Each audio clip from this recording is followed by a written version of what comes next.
messing around. And you're live, Hannah. Go, Hannah, go. Loft meeting. Loft meeting. Loft meeting. Hannah, is that a new loft? Ronald Jukebox Jackson did not produce that. Ronnie's like, what is she doing? Let me help you. Let me help you. Let me help you. It's my favorite thing to do. I love recapping our episodes because often it feels like watching for the first time. I absolutely love doing those episodes. But man, my heart lives in these loft meetings where we get to hear from our listeners. 100%. So the first one, you want to read this one? Sure. Okay. Hi, Hannah and Lamorne. I moved from France to Montreal at 19 in the middle of the pandemic. I went from never having had roommates to moving in with 7 guys. Holy smokes. I was not doing so great mentally, so adapting to the situation was not easy at first.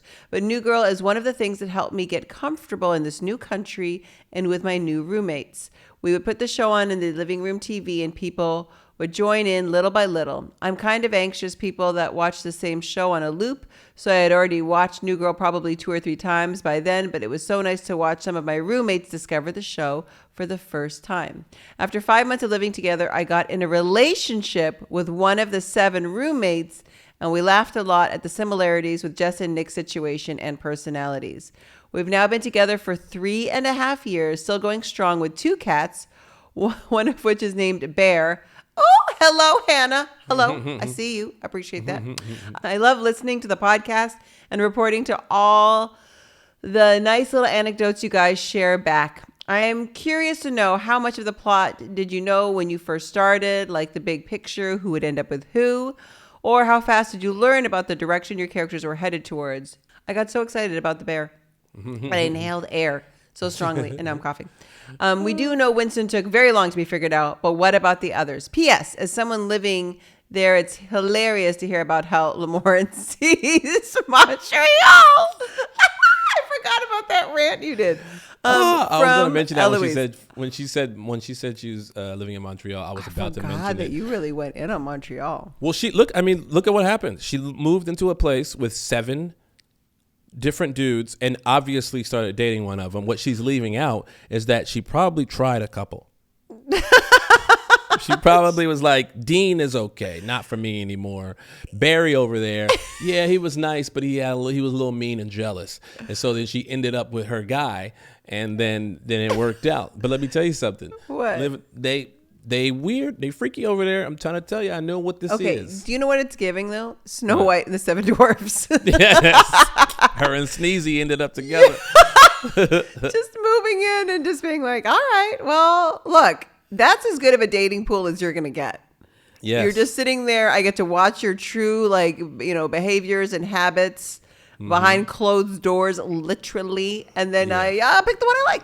Oh, and look, it's worked out for her. Way to go, Eloise. You picked the winner.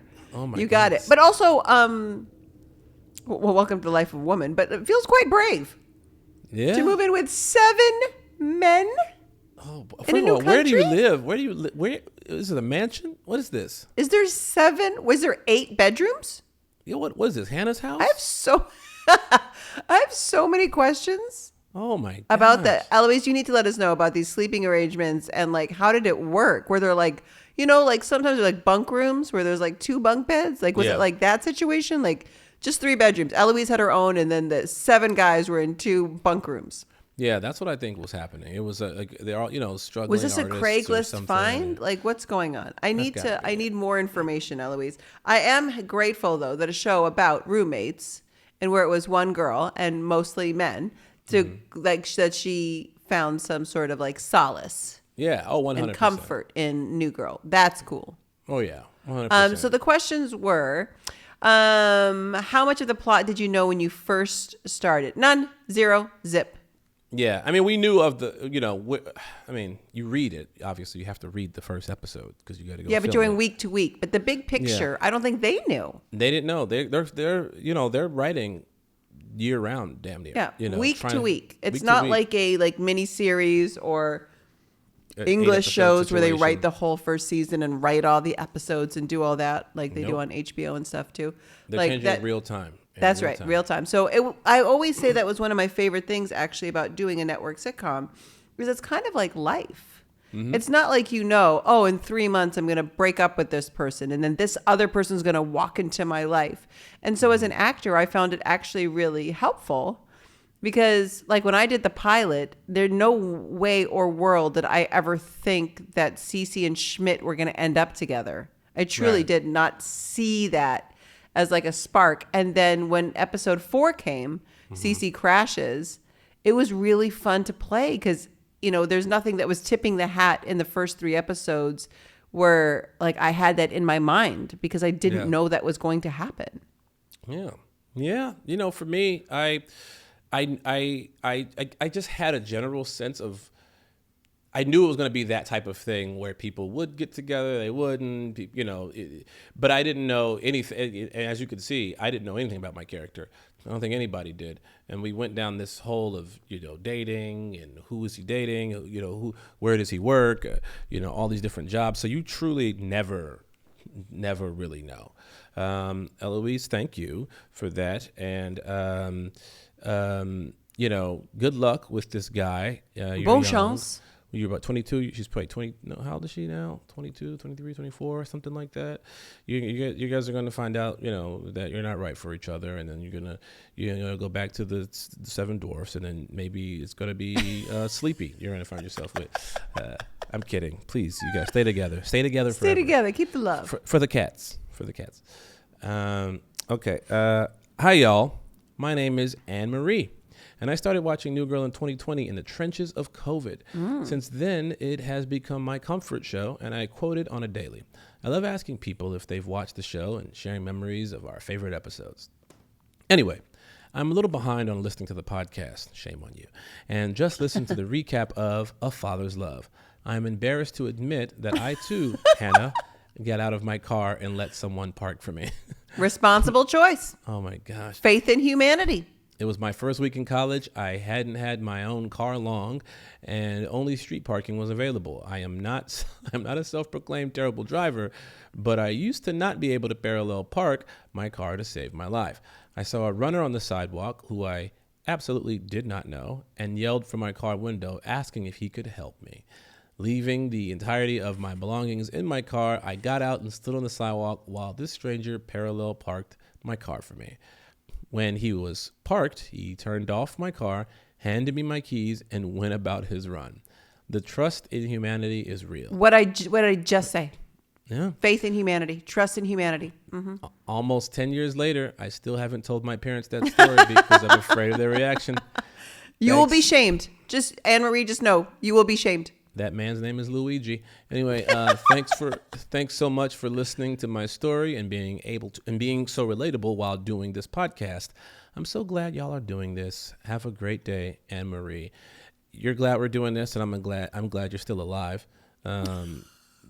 Just saying, you know what I mean? Jeffrey Dahmer. You know what I'm saying? He could have. Well, she's not in the car. I'm saying she got out of the car. She got out of the car, but that man could have, as he was handing her the keys. You know what I'm saying? You know what I'm saying? You're just like, don't. Her. Yeah, you're like, don't talk to anybody. It's true. It's a bit of a risk, but also it's like crashing your car, and you're on a street. There's people around. Mine was really crazy. I remember because it would be like in like the parking lot, like behind a building. Mm-hmm. Like I made some wild choices with my parking situations. Yeah, you dumb. Girl. They were risky. Risky. I was a very trusting human. Thank you, Anne Marie. Thank you. Thank you, Anne Marie. And thank you for showing that I'm not the only one. I appreciate that. Mm-hmm. Question for Hannah here. Bye, Lamorne. Okay, I'm a huge puzzler, but like Winston, I get weird when I puzzle. I sing to myself. I say weird things. I do weird things. Okay. Something just comes over me.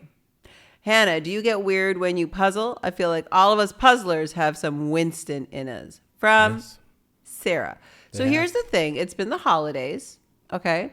Mm-hmm. And this is not a joke. I probably do a puzzle a day. So.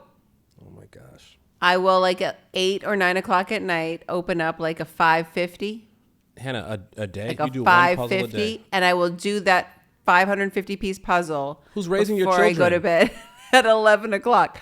I will sit there and I will do the puzzle. Oh my God. But in like 3 or 4 hours, I can do this 550 puzzle. If I open up 1,000, that'll probably be 2 evenings, probably altogether like 6 hours, and I will do the puzzle. And I love it. I don't think I get weird. I just get very focused.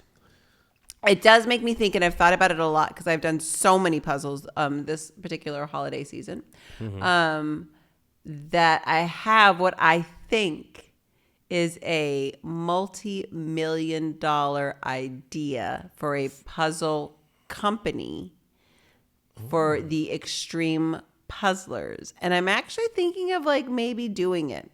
No one does it in the puzzle world. No one's doing it in the puzzling business. Well, don't tell us. I'm not going to tell you. Tell Obviously me. not. I'm going to tell you. We should maybe do this. You should make it part of this. Oh. This is a very good idea. I'm telling you, everybody would buy this puzzle because of this one hack. And I feel like I would only buy these puzzles. Trust me. That's it. I would only buy these puzzles if it happened. So I'm thinking about this thing. Sarah, I've got your back as like one puzzler to another. I'm working on some advanced technology. Okay, don't say another word. Go with that idea. Save it. Save Very that. excited about it. I thought about this yesterday. You should be. Well, Sarah's gonna have to get some sort of credit for it because she just, she sparked this interest in you, right? It's true. Sarah owns 50% of your idea now. Oh Mentioned man, puzzles. I love these letters. I really Yeah. appreciate them. They're so interesting to peek into your lives and how New Girls impacted your life, and you get to peek into ours and all of the weird stuff we think and do. That's right. This podcast, man, two-way street. It's a two-way street. That We is love the us. show. We love you. Join us Tuesday. We're going to talk about birthday. That's Birthday right. party. Please go to our website, themessaroundpod.com. That's themessaroundpod.com to check out our latest merch. Follow us on Instagram at themessaroundpod. If you have a question, you want to leave us a voicemail, you want to send Hannah weird videos, you can email us at themessaroundpod@gmail.com. Bye. Bye. That was The Mess Around, an iHeartMedia production. Our executive producer is Joel Monique. Our senior producer is Abu Zafar. Bei Wang provided engineering and editing services. Additional production from Daniel Goodman, Wendy Heisler, and Kyle Chevron. Our theme song was written and composed by Ronald Jukebox Jackson. Catch you next time. Bye. Bye.